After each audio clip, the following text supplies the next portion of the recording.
So that brings us to the Bernice Joseph Leadership Award. And as Mike just mentioned, Bernice Joseph was one of the founding members of the Alliance. This award is named after Bernice Joseph, who served as the Vice Chancellor of Rural Community and Native Education for the University of Alaska at Fairbanks. I did not have the pleasure of knowing her, but what I have learned over the years in my association with WICHE is that she was a visionary leader. She had high energy and great infectious energy and was very committed to accessible quality education in the higher ed sector. It is my pleasure to share the news of this year's Bernice Joseph's Leadership Award recipient, and the review panel and I were drawn to this application featuring the leadership and vision of Dr. Gillian McKnight-Tutein. Back in the corner in the green. Hello, Gillian.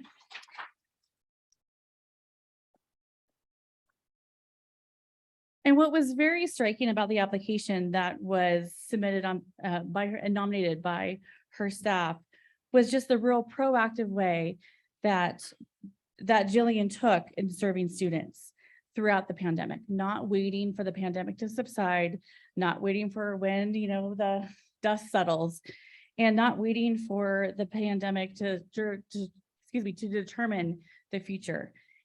Gillian took the opportunity during the middle of the pandemic to start working through and how to serve students differently and how to approach the work so students could continue to excel in these extraordinary times. What also was very striking to the review group, the review panel and I, was the fact that her care came through for the whole student. It wasn't just the academics, but it was the whole student, all the wraparound services, all the interventions. And it wasn't just a one and done. It was like the whole spectrum of how do we serve students in this environment and how do we plan to serve students in the future with these factors. The one thing that really stood out for me though, and I will underscore this, is that she not only cared for the spectrum of services for these students in which she's serving in the community colleges of Denver, but she was caring for her staff and her employees at the college. And so it came across very clearly that not only was she supporting students and their needs for future, but she was supporting her employees and how to make her team resilient and making sure that they were supported so they could serve the students of the future. So without further ado, Gillian, if you join me here at the stage, we'd like to give you the award and invite you to say a few remarks. Thank you.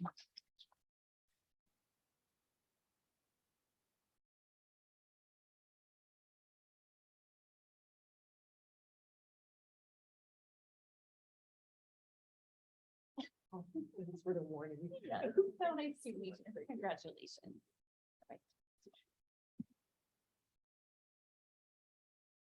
So anyone who knows me knows I'm not long for words. So I didn't do anything different than any of the people in this room. So I don't feel particularly special, although I feel very honored.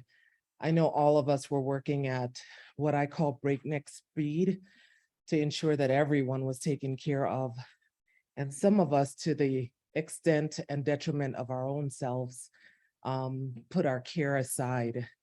What I want to share with you mostly is about what drives me. So I'm an immigrant to this country. And when I first went to college, my first semester, I slept in the foyer because my roommate locked me out every night. And she was an RA. And I didn't know what an RA meant. I didn't know that they had special powers. I know that I did not. I didn't know how to advocate for myself. I didn't know that this wasn't how it was supposed to be. So I never complained, but my grades started dipping and I was an honor roll student. And when I mean dip, I don't mean A to B, I mean A to Fs. And so I stopped going to class and I would hide out in the room during the day because she wasn't there. And then I had to eat. So I went to pass by the cafeteria, but the class that I attended was on the way to the cafeteria. So I snuck by the class and the custodian said to me, I haven't seen you. I'd never realized him before. And he said, where have you been? And I said, I haven't been doing well. He spoke mostly Spanish, and back then I spoke much better Spanish than I do now. So I understood him fine. And he said, I said, I am not doing well in the class. And he said, you need to go talk to your teacher. And I said, no, I can't do that. He says, your mother didn't send you here for that. That was it, right? So I went and I spoke to my teacher. Years later, I recognized, right, I'm 4 degrees into this, and my wake-up call still happened from that moment. I wouldn't be here if it wasn't for a janitor. Like, a janitor literally saved my life. And what I say to the people on my campus is, I don't care what your title is. You need to notice, you need to dig in, you need to recognize that everyone doesn't ask for help. I can't stand the word, because I think if he had said to me, go ask for help, culturally, that is not something we do. It shows deficiency when you ask for help. It shows that you need. So I'm very careful about the words that I use to my staff and my students. He said, go talk to somebody. That was doable to me. And so that's the lens that I look at for all of this work is, let's not make assumptions about our students, where they come from, the language that they use, the language that will motivate them. If he hadn't mentioned my mother, if he had mentioned my father, I might have thought about it. But he said, your mother didn't send you here for this. And that was my heart. Like, I knew that I had to make a difference. I'm from a family, I am a first generation high school student, not college student, high school student, from an 82 square mile island. And I figure if I can do it, because people set the bar high enough and told me I could reach it versus lowering the bar and saying, yeah, let's see how she does, that I could, using the right language and putting the right constructs together so that people could cross where they needed to, right? It's universal design for life. And so that's all I'm trying to do when I do this work. And I'm so grateful that I'm not in it by myself. So thank you so much for being part of my team.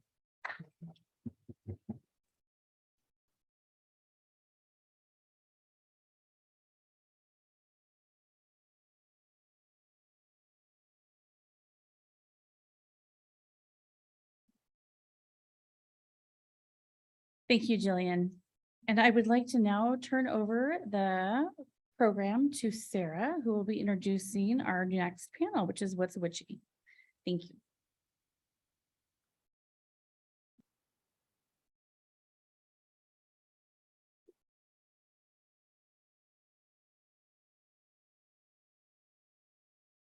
All right, so if you give us a few minutes, I'm going to have my colleagues come join me up here for our panel. As they're making their way to the stage, I'll tell you a little bit about what brought us to have this panel during this lunchtime. So this summer, WICHE hired a marketing firm to help us increase membership for the Alliance and the Forum. And they conducted focus groups to help us think through messaging and what that would look like. Some of you participated in those. The executive committee participated in those focus groups over the summer when they got together.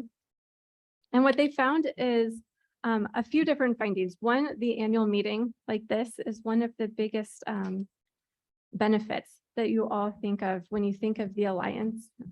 Those personal connections and conversations that take place during the year.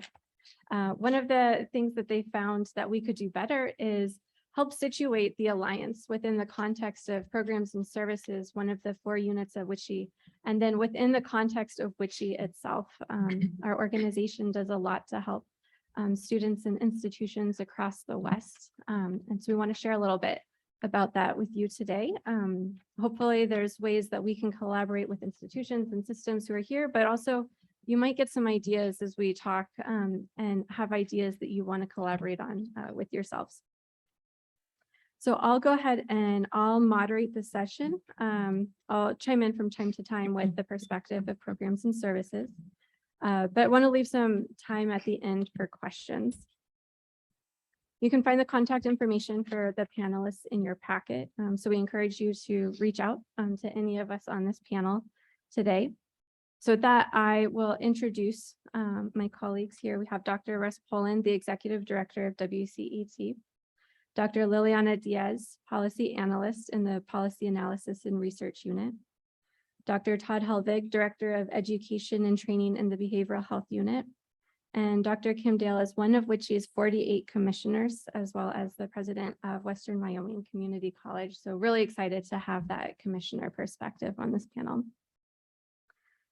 So with that, let's begin. My first question for you, Russ, is what is WICHE other than a silly sounding acronym? Well, thank you so much for having us here and for our ability to be able to share on all of this. And I think I got to ask the question about what is WICHE because I've been the longest on staff, but I have to let people know I actually was not around in the early 50s when WICHE was founded. I think some people might think that because I've been there long enough, but WICHE, Western Interstate Commission for Higher Education, was started back in the 1950s because there was a feeling that well, there was a lot of states in the West where they didn't have a medical school, they didn't have a veterinary school, they didn't have an optometry school. And it was really around this professional licensure that they wanted to, what can we do to share those programs across the state and make it so that students could come in and have those opportunities. And then SREB, Southern Regional Education Board, the South had started something like this where they started that sharing back in the late 40s and created something called a regional compact or a compact that's actually in the Constitution that states can get together, and it's states that are members. So it's a state to state compact that they agreed that they would get together for this idea about sharing and allowing students to go from state to state. And now we're at the place where you've probably seen on the maps where I'll describe the eastern border for the geography that we have North and South Dakota, Wyoming, Colorado, and New Mexico, and then all the states to the west. And then in recent years, been adding the territories and affiliated states in the Pacific. And so that's been exciting to get them involved as well. And over time, what happened was that with the student exchange programs and now student access programs, that it was added at the graduate level and at the undergraduate level. You probably heard of a lot of you participate in the Western Undergraduate Exchange. Also in the 50s, they added a policy unit, and they're working with the governors and state legislators and the SHEO offices and the systems in the different states about what is good higher education policy, what can we learn from each other. There's also what was then a mental health unit, and you'll hear more about that. But think about that. They were thinking about that back in the 50s about a mental health unit. And then my unit, I'll say more about it, was added in the late 1900s that we were added because somebody thought maybe this distance ed thing might take off someday. And so we started WCT. I'll say more about that. Something that a lot of people don't know is that WICHE has been very entrepreneurial over the years, and it's been a kind of a startup for a whole bunch of things. And so I'll talk about some of the things that have spun off, such as NCHEMS. Have you heard of them? They're in our building. That was originally part of National Center for Higher Education Management Systems, but they hardly ever use that anymore. Western Institute of Nursing was something that started, was about nursing programs across the West. Something called the Aurora Institute, which was about distance ed for, that's what it's called now, but it's distance ed for K through 12 that we started that. It has spun off. A little thing called Western Governors University. The first employees were there. Whatever happened to them? They still around? That they started with us. And then also the National Consortium for State Authorization Reciprocity Agreements, NC-SARA, is something that started where the original employees were out of WICHE as well. And so it's been, it hasn't just been focused on the few things that it's done, but has really worked on a lot of things over the years. That's great. Thanks, Russ. So my next question is for you, Kim. As a WICHE commissioner, what role does the WICHE Commission play in setting our work plan? And as you answer this, I'll take the microphone and I'll come sit next to you. Thank you, Sarah. And thank you for inviting me here today to share some of my experiences. Before I answer that, if I may, I'd just like to share with everyone that I've had a long career in community college leadership, including serving as a chief academic officer in your role. And I'm already retired through para in the Colorado Community College system. It took me a number of years to even hear about WICHE back in the day. And actually, everyone needs to be prepared because after this session, there is going to be a quiz on all the acronyms. So are you ready? NCHEMS, WICHE, SHIO, I mean, OMG, there's a lot to learn. So I just share that because I'm thrilled about you all being here today and this opportunity for all of you to learn more about WICHE because there's just such a wealth of information. So to get back to your question, Sarah, the commissioners, there's 48. Did I get that right? Okay. And we meet twice a year and we go to a variety of different locations because WICHE represents so many states. And we have a hefty agenda for just really a short period of time. We're in our meeting for roughly about 2 days. But I did bring this to show you that this is our agenda for May. Okay. There's a little homework involved with that, right? And a lot of responsibility. But I think that this also demonstrates, even if we put this on the scales and we weight it, it would demonstrate the work that these folks do and the vast amount of resources. I'm just going to keep saying that over and over again. So part of all of our homework is to understand what those resources are and how we can implement those in our colleges. So at each of these spring meetings, we have the responsibility of approving WICHE's work plan, again, which is very comprehensive with all of these areas and focus areas that they're working on. And we also are organized as commissioners into subcommittees, and we all have an opportunity to weigh in specifically on what those work plans are. So I particularly, in my situation, I serve on Programs and Services Committee, which I love because it just fits with my background of coming through the faculty ranks and becoming a CAO like all of you. But we also have a legislative committee, we have a policy committee, and then we have all of these other subgroups that you can get involved with and all of this terrific work. So that's probably a really long answer to a super simple question. The commissioners approved the work plan in the spring. We do also have, so we have opportunities to weigh in on these specific areas, but then we also vote as a committee of the whole. And that helps set the direction for the WICHE staff members and the great work that they're doing. Thanks so much, Kim. So my next question is for all of us. We're each going to take less than 2 minutes. Sorry. Oh, no, this was not for you. This is for the WICHE staff because we have a lot to say. We could go on and on about those various resources and the things that we do in each of our units. So we'll try to be brief. I'll go ahead and start. So in Programs and Services, we have three strands really. So one is leadership development.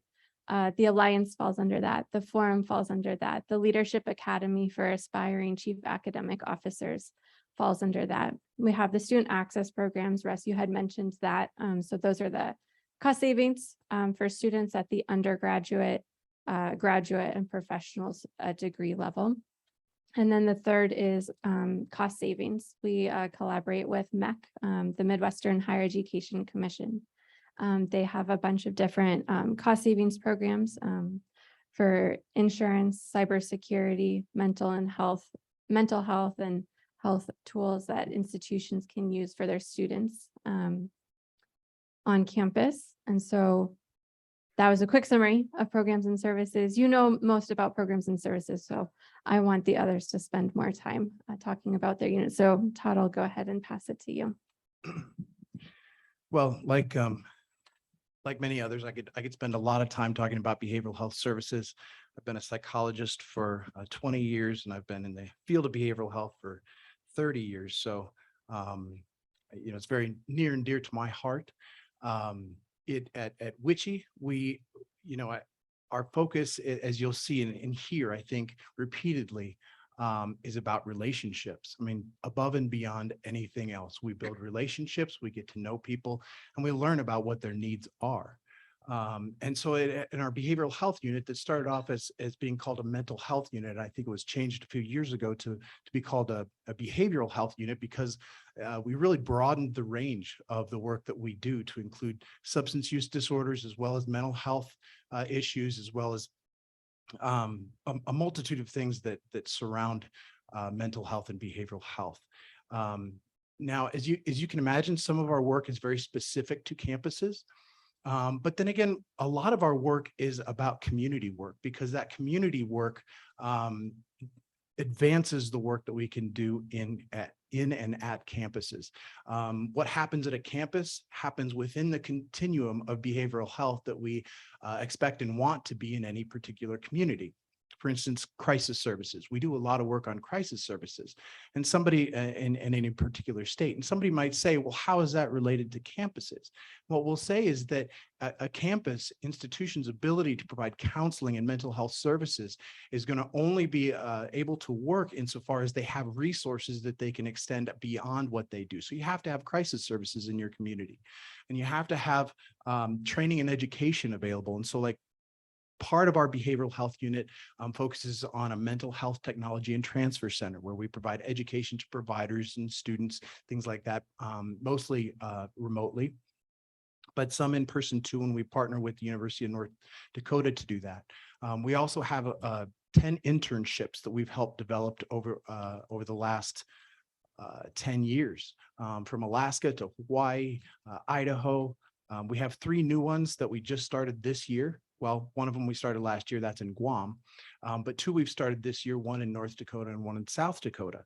And what we do is we help these organizations, these universities, and the providers in the communities put their resources together, especially in the rural communities, where they can combine their resources to be able to bring doctoral students into their community to finish up their internship. What we find is when we do that, those students end up staying as professionals in those rural communities 60% of the time. So if we're able to pull together a community mental health center and a state hospital and maybe another provider, and they can pool their resources, now we're bringing workforce. And so the other thing we focus an awful lot on is workforce development. Where in the pipeline of getting people involved in behavioral health do we start implementing that ability to get students and young people interested in behavioral health, so that down the road we can create professionals that can then help our communities. And again, we do an awful lot of focus on the rural communities. There's a lot of other things we do, and I've already used my 2 minutes, but we can get back to that. Thank you. Thanks, Todd.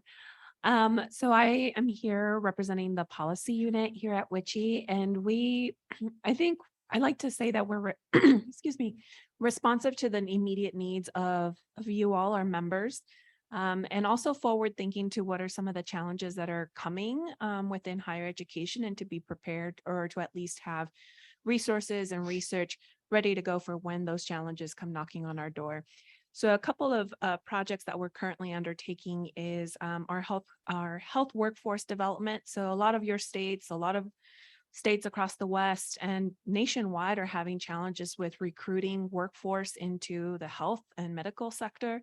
And so we're getting together with many of you all, as well as other states in the West, to really target and understand how do we attract, students, and, build a more robust pipeline to support health workforce development across our region.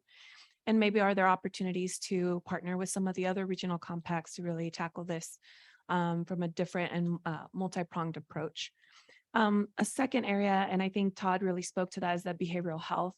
So that's something that's definitely come up that, I think was already on our radar and something that we were addressing before the pandemic, but now really a critical need after, so we're still in a pandemic. And so how do we support leaders to really create, cohesive support systems so we can drive student success, and understanding that it's not just academics, but also all the factors that lead to student success. So that's something that we're working right now with states. And right now, also distance education. So I know Russ will talk more about that, but Sarah is within the policy unit, and our VP is currently in a meeting somewhere in Washington State, I believe, talking about state distance education and state reciprocity agreements. And I know there have been some developments in that. And so this really does provide institutions of higher education to provide distance education in their state or in other states through their home state. And there have been some policy modifications that allow for folks and stakeholders to propose policy changes, and that will be enacted early next year. If you want more information, please connect with me after. And in 1995, the policy unit, or WICHE, I should say, created the Legislative Advisory Council. And so we have these incredible commissioners, and among those commissioners, we actually have state level policymakers. So these are legislators. And so we actually bring them together to have conversations on higher education policy and to really bring research and knowledge and practices that are leading and driving towards student success, and to answer questions that policymakers might have in regards to higher education. Some of these individuals are appointed by their governors to the commission. And so it's important for us to be able to provide as much information for these individuals that might be new to higher education, or maybe have some pressing issues in their state and they need more information and research. So we are able to provide that support. And there are, other projects that come up and that we support. I know that we just did a pretty robust evaluation for the state of Idaho on their dual and concurrent enrollment. And that went straight to their state legislature. So that's something that they presented, and we were able to evaluate their program. And I think that was very successful. And I know my colleague is here in the room that could really provide more information on that. So those are some of the major areas of work that we're currently undertaking. I know personally I spoke earlier this year, so I work with the other regional compacts on open educational resources. And so it's been great to work with the other regions on making sure that textbook affordability is not a challenge for students, and that can really drive student success and faculty engagement. So thank you. Great. And my part of it is WCET, which is the WICHE Cooperative for Educational Technologies. And we focus on digital learning issues. And when we started, it was all about distance education, distance learning issues. But as you all are aware, is that those technologies are now all across the campus, and it's really hard to differentiate that anymore. In our name is the word cooperative, and then our members are a bit different than the main WICHEs are. WICHE's members are states. WCT's members are institutions, state agencies, accrediting agencies, corporations, nonprofit agencies in all 50 states and in Canada. And we have one in Australia that we're still trying to figure out why that is. But we love them anyway. Get that. And so we do a lot of things that are focused at the institutional level, because that is the bulk of our work. And the word cooperative in there is huge in terms of we're constantly learning from each other about what is working or what is not working across the different institutions in terms of providing the digital learning and serving students. And we have 3 parts to what we do. So you notice which is divided up into 4 parts. So we had to divide up too, right? And so we have the sort of the classic membership part that I was telling you about, with members in every members in every state, and that they really focus on supporting each other, and then whatever the ongoing issues or newest issues are, with whether it's what do we do about proctoring, what do we do about technologies, what do we do about faculty support, those sorts of issues. And so that is one that's been going on since '89, since we started. We started another membership organization called the State Authorization Network. And so it was mentioned about reciprocity and state authorization. And people get confused. Well, there's this reciprocity and that's on state authorization, but you have something too. And really the way to look at it is that reciprocity is like a driver's license. If I have the driver's license, I can drive into any state. But once you get in the state, that you probably can't be a doctor, or you can't shoot a moose, or all these sorts of things without getting other licenses and all that. So we tell you about, so what State Authorization Network does is that tells you, works with institutions about serving students in other states, about what are all the other things that you need to worry about that aren't covered by reciprocity, including some things right now around what's really come out of the pandemic is that you had faculty move to other places, and now you have to follow all the state laws in the other states. And we had a community college who was interested in telling us that we don't have to follow those state laws due to academic freedom, which sadly, no. So we work on that. And then we have a third part that is grant funded by Bill and Melinda Gates Foundation, Every Learner Everywhere. It's focused on the intersection of digital learning and and what can we do for Black, Hispanic, and Indigenous students in terms of improving our services to them, improving their outcomes, and serving them better, and what is the role of digital learning on that. So we've done a lot of research on that, and then working with creating resources for institutions in terms of how to address that. So that's where I'll start. Thank you. Kim, you mentioned resources and how WICHE offers resources. From your perspective as a president of a two-year college and previous academic officer, and now as a WICHE commissioner as well, what can WICHE bring to chief academic officers in this room? Thank you for that question. I like that question because I can relate to that question. So when I think back on the first time I came to this conference, and I'm trying to remember if it was geared toward community colleges at this point or not, but it was in 2014. So I was still a dean of instruction, and I was invited by my chief academic officer at Front Range Community College to join her because she knew I was interested in developing my career pathway. And we looked at the agenda together and went, oh, this looks so good. And so off to Rapid City we went. And so I came back from that conference going, holy cow, I now know how much I don't know, or I at least have a better idea. I always knew I didn't know that much, but because we're just experts in a subject area as we're faculty, right? But it really provided an opportunity to gather, just have a greater perspective. Sometimes we get pretty insulated at our colleges in our roles. And so what it really did was gave me that bigger perspective about what's going on from this regional lens, if you will, and all of the amazing work that is being done, research and best practices. And it's all just right there for the taking. Now, the challenge is for you in your roles, because I get it, is I think your role is probably the most difficult role in the college period. The amount of email is insane, okay? I get it. And it's mind numbing.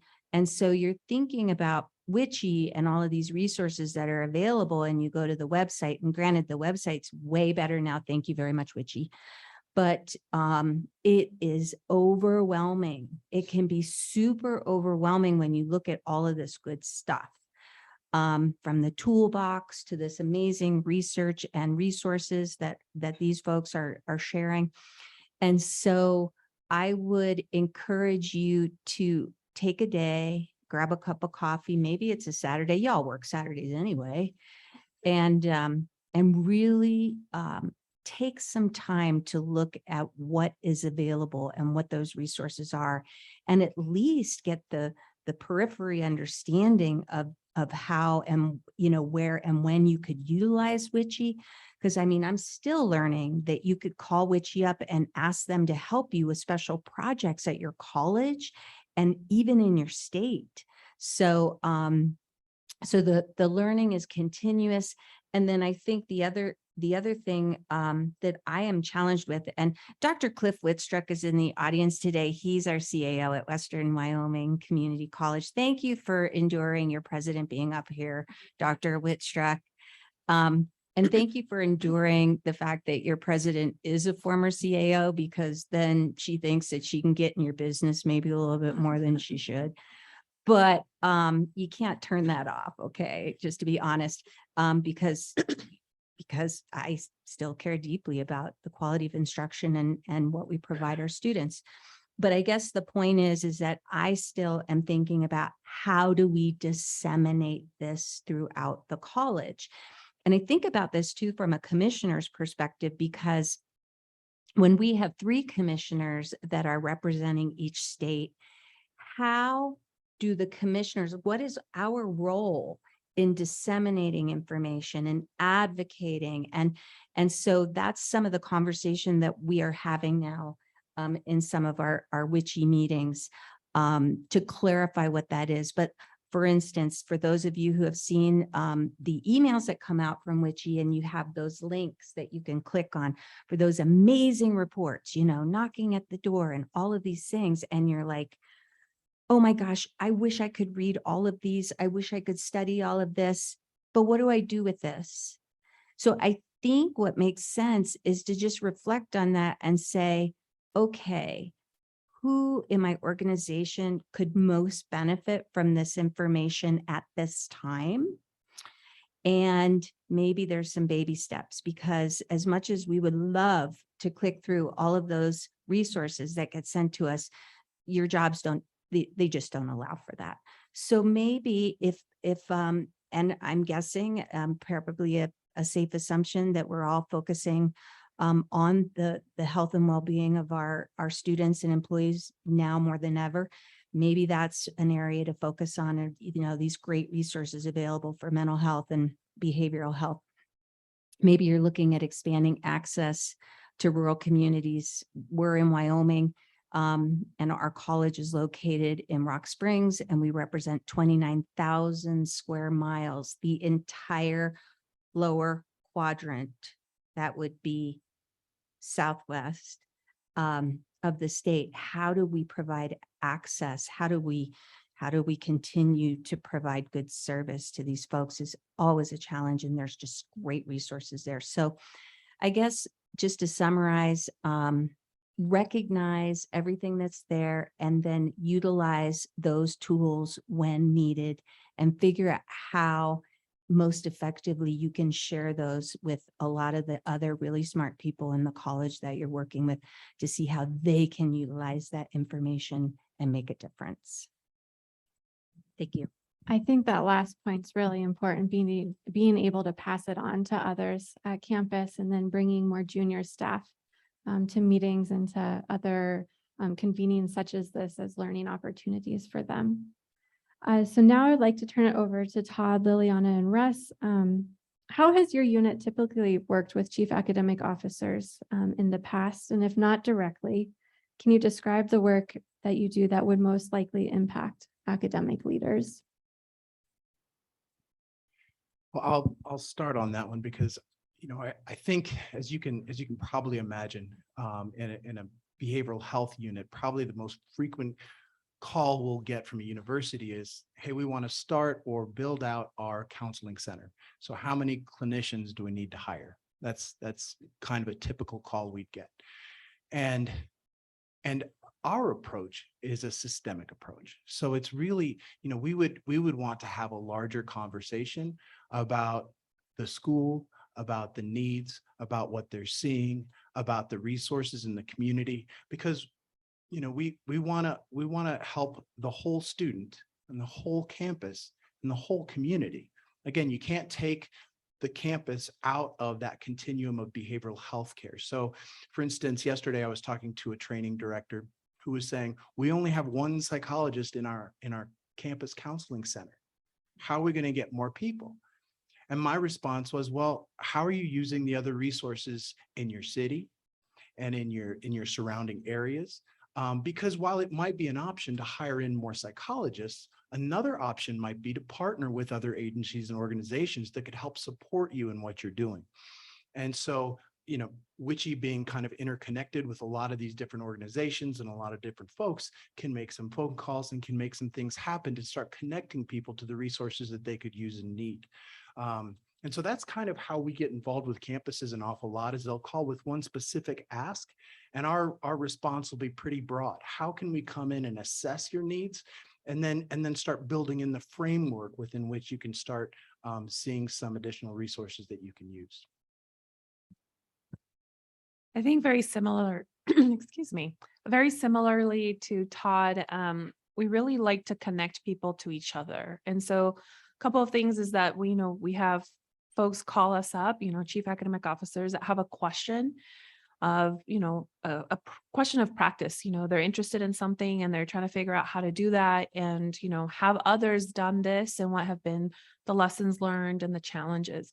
So because we're engaged with states across the West, we can turn and see, okay, who else has done this and has done it well, and connect those folks to that individual. So that's been, I think, one of the major advantages of using WICHE as a resource, and the policy unit specifically, that we can connect you to others that have done similar things.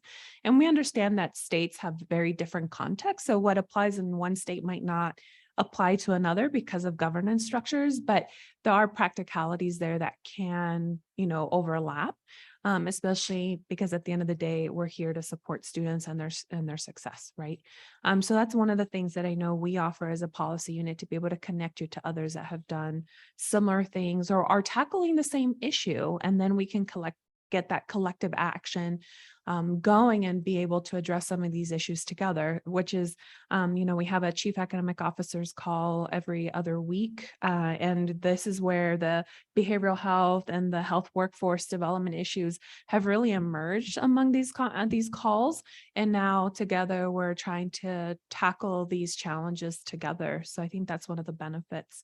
And also, we are here as a resource, as, our commissioner has shared.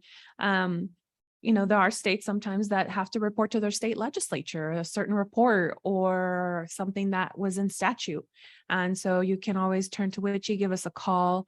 And I did mention, the dual enrollment and concurrent enrollment report that we prepared for Idaho State Legislature. That was a call from the Idaho State Board of Education. And we had several weeks to do that report, turn it around and, give it back. And so that's something that we can support with. We've done a lot of work in Wyoming with, a new community college district, and doing an assessment of whether that was feasible, both from a fiscal perspective, but also is that something that the community wants, and what are the intricacies of maybe splitting some of the operational intricacies that were already involved. So that's something that we were able to support with. And then we partner with our colleagues in the same building, NCHEMS and SHIO, on a variety of projects to be able to support, a wider understanding of what's happening across our states. Great. And for WCET, I have a question. As chief academic officers, have any of you ever had a challenge with a faculty member? No. Okay. I knew they got the good. I knew they got the good folks here. That happened. And remember, I said that we do a lot cooperatively, and then, and certainly I don't mean to make light of faculty. We've all been faculty at some point or other, and respect faculty, what they do, and truly the last few years they've been heroic in what they've done. So I don't mean to make light, but coming out of that, that's some of the things that we've seen. WCT works on both the practice side and the policy side. We said, so starting with the practice side, that coming out of COVID, some of the things that we see, I'm thinking of some recent questions we had. I call it I slept at a Holiday Inn Express thing last night. If you've seen that commercial, I slept at a Holiday Inn Express and so I can do brain surgery, right? So they've had those ads recently. And so we have a little bit of that with some faculty, where there's a whole lot of research about what works in online learning and distance learning and using digital technologies. But some people, because they've taught one course via Zoom, think that they know it all. And so working with the faculty development and trying to figure out how do we How do we make that work? And how do we expand from a lot of campus? It was like 20% who are teaching online. Now we've got almost everybody is teaching. How do we expand that faculty development? What do we do? How do we make mentoring? How do we work on that? So those are issues we work on. Another on the practice side that we had a question the other day was, as much from this marketing student services registrar's office was about fully online course. What does that mean? I bet you would think everybody would think it's the same thing, but somebody was insisting fully online course means I can make people come to campus for all the tests and for certain lab experiences and all this sort. That's fully online. This is something that we're really working on. Is about we have to be better, and we're working with the CAOs working all across campus about how can we communicate that better, because students need to know at time of registration. We did a student focus group, and one student said that she didn't know about a requirement of a class, and her choice was between dropping the class and or staying in the class or eating. We have to be better with that. On the policy side, just briefly, that I've been involved in some negotiated rulemaking. I've been on that. You can pity me now with the Department of Education, and we can't do that without feedback from you about what's working or what's not. Or they're saying they're proposing this regulation. You have to give us feedback about why that will or will not work to you. And in fact, we submitted a letter to the department about regular and substantive interaction. Have you heard about that? That is what is used to decide whether a course is distance ed or whether it's correspondence ed. And if you have enough correspondence ed, you don't get federal aid for any of your courses on campus. So you want to know that, right? And so we just wrote a letter to the department, and they just got answers back to us, and you'll be hearing more about that soon. And then also working, something that with chief academic officers, that working on the different definitions that different entities use for the term distance education. And so I did something on this a few years ago, and I think I came up with 7 or 8. We're now up to 15, and Department of Education alone has 3. Thank you. And they put out something today, which almost makes a 4th, how to get it. And so that's really fun, that you're expected to comply with your state definition, your accrediting definition, your professional accrediting definition, all these different things. Sarah has a definition, state authorization. And so we're putting out something on that in terms of trying to bring light to that. And what can we do? Because it's really tough on Albia to try to figure out, how do I communicate this to my faculty, my students, and registrars and everybody else? How do I make that work? And so we're going to try to help with that as well. But this all works only by getting feedback from you about what works or what not, or what sort of interesting things are happening on your campus. So I think you've heard a lot of different examples of the way that WICHE works with chief academic officers and others. I'll just share a small example. I'm kind of going back to something that you said, Kim, where we have all these different resources, and one way that you can use them is by passing them on to others on campus, letting them know who we are. So I got a call from Maricopa Community Colleges from their director of transfer, and she wanted a couple of national data points to put into a presentation on CTE and PLA. And so WICHE had done a project on PLA, and then done some focus groups on CTE. And so I was able to pass this on to my colleagues in policy. And we were able to share those data points that she was looking for. So even really small asks such as that, which is really happy to interact with our institutions and our systems and our states. I'll just ask one more question of the panel and then open it up for questions from you all. But I'm curious, in the last 2 or 3 years, what states have you been most active in, and how? And then Kim, how has your state interacted with WICHE? Yes, you go first. So in Wyoming, we have less than 600,000 people in our state. Anybody but surprised about that? Okay, just saying. That's great in many ways, and it's challenging in many ways, right? So the cool thing about being a commissioner with WICHE in the state of Wyoming is we have Senator Fred Baldwin, who is a commissioner, and obviously he's a legislator, and he happens to be in my district. And so I've developed that relationship. And then we have a representative from the University of Wyoming. By the way, in Wyoming, we have one university. Raise your hand if you're in a state that can say that. You guys, okay, yeah, okay.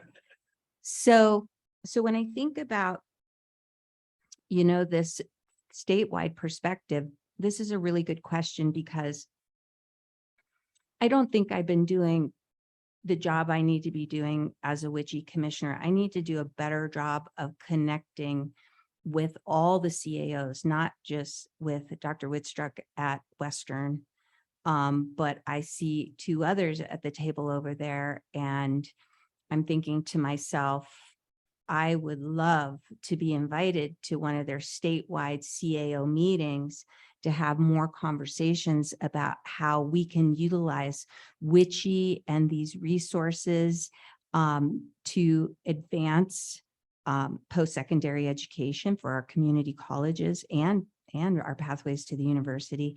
And then maybe analyze some gaps that we have and some needs, and brainstorm how we could ask WICHE for their help.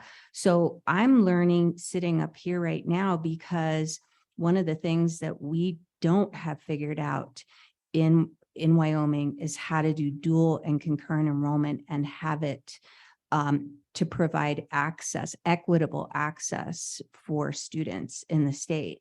We have some areas that have lots of access, and we have others that have nothing. And I mean that from a finance perspective as well as, the opportunities, and that's not right. So how could we have some conversations, and how could the chief academic officers inform me in my role to talk with the other commissioners from Wyoming, and maybe even look at some potential legislation to address that, and then look at our colleagues here at WICHE to say, how can you help us? Because I'm dying to see what you guys found out about Idaho. I mean, that's our neighboring state, but obviously lots of best practices, and we don't need to reinvent the wheel when we have so much available to us with all of our membership to WICHE. So I guess that's kind of what I've been thinking about, is how maybe we can better connect, and how I can just be a better advocate all around for WICHE and throughout our state. Thanks very much, Kim. I'll turn it over to you, Todd. It's hard for me to say which states we've been most active in, because we seem to have had quite a few folks from different states want to engage on a number of different fronts. We've done some workforce development, behavioral health workforce development in North Dakota, and we've been developing an internship there. So we do spend quite a lot of time in North Dakota. Montana, we've been spending an awful lot of time in Montana. We did an evaluation of their crisis services system and worked with 7 of their specific counties, as well as the state, to look at what was working and what wasn't working in their crisis services system, and how they could finesse putting in place some crisis receiving and stabilization facilities. And I just got back from a 2-day summit, which was with tribal leadership around trauma and resiliency. And talk about a powerful 2 days, talking with tribal leaders from 12 different tribes, talking about what their communities need to come back from some of the challenges they've endured. It was extremely powerful. And then we're building more internships in different places, but I think we have spent an awful lot of time in Guam and Hawaii, both where we have growing internships that are, they require a lot of attention and support, but they're meaningful and they're valuable, and they're going to give a lot to those communities once they get the resources they need. I think this is a very difficult question to answer, at least for the policy unit, because it really depends on the type of work that's being requested by states. So I know there's been a lot of policy data research work from, states like Idaho and Wyoming. And there's been a lot of activity in OER from states like Arizona and Hawaii and Oregon and Washington. And then, of course, national work through the other regional compacts. And then there's been work with, advancing OER in Guam. And so it really depends on the project. It depends on the need from our states. So it's a very difficult question to answer. So I guess I could leave it at that. But we like to work with all of our states and know that they all have very different needs and very different requests. I'll be very quick because I'd like to get to questions. And so one thing I was asked to do recently was with Colorado, that they have a real problem with their distance education versus on-campus pricing across the Colorado community colleges. And it's a it's a structural problem that is not easy for them to fix. And I'm still not sure what they're going to do, but I did some analysis and tried to help, at least talking to the presidents there. Was recently at the California's online teaching conference talking about what's going on with policies. North Dakota, we were trying to help them with better ways for state oversight. And then Idaho, that just thinking of an institutional one that with the College of Eastern Idaho, that we're been helping them to get rolling and get going. And then they wrote a blog post for us on building an online program from scratch, because they started with, they didn't have much and had to figure it out. And so we were helping them to try to think that through. So, lots of different aspects depending on the need. Thank you. So it looks like we have about 10 minutes for questions. I'll hand my mic over to Kay to pass it around, which means you all can address your questions to my 4 co-panelists.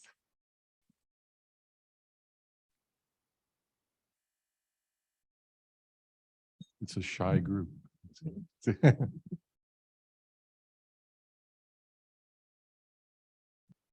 Anybody? Over there.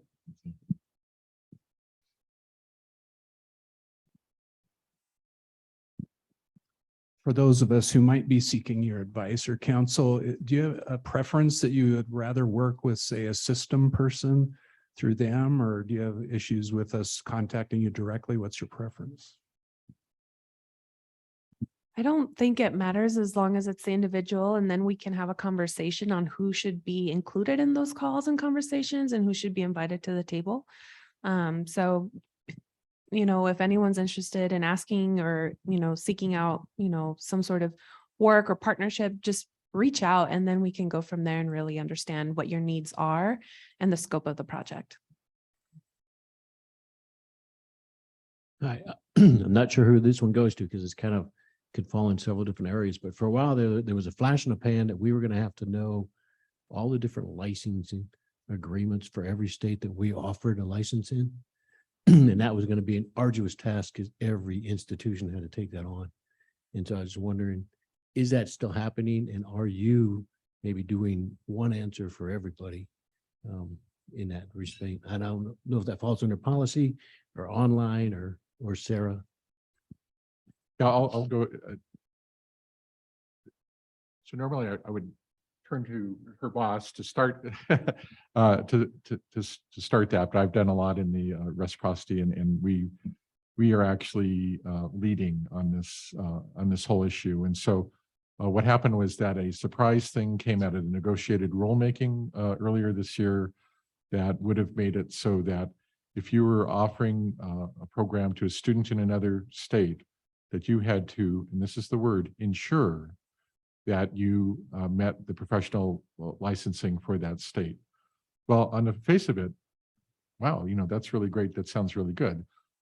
The problem is it's impossible in a lot of states, because if you think about all the professions in all the different states, and they're all different, and for some of the professions that they've been told by their legal counsel that you cannot give an opinion about whether my curriculum meets that state's rules, or they don't have rules, or all sorts of other things. So there's no way for you to meet that legal ensure sort of thing.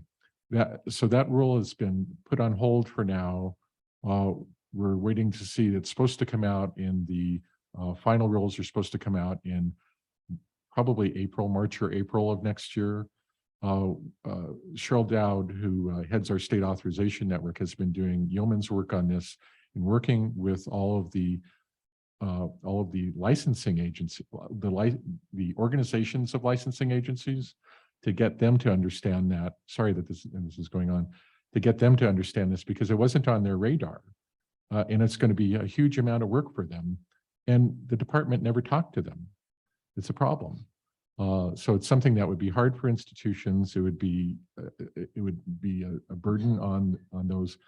So we're trying to figure out, we had worked with the consumer protection people who wrote that, and we met with one of them again last week.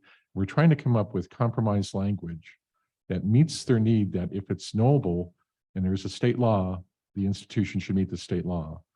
But if there isn't one, or if there isn't a way that you can do the insure, what else can you do at that? So we're trying to work out compromise language there and try to get that to the department. If you haven't heard about it, it's an issue.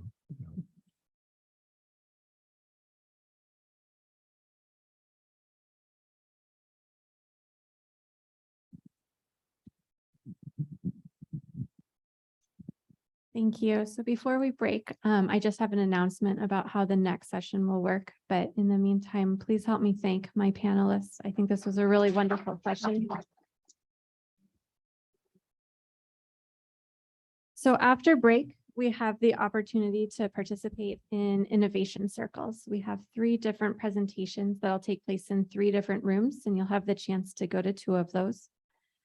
Beginning at 2 p.m., dismantling the testing complex will take place in this room. Strengthening rural community colleges will take place in Chautauqua, the room that's just to the right of here as you walk out. And building sturdier summer bridge programs will take place in Flagstaff, which is a room downstairs. You can take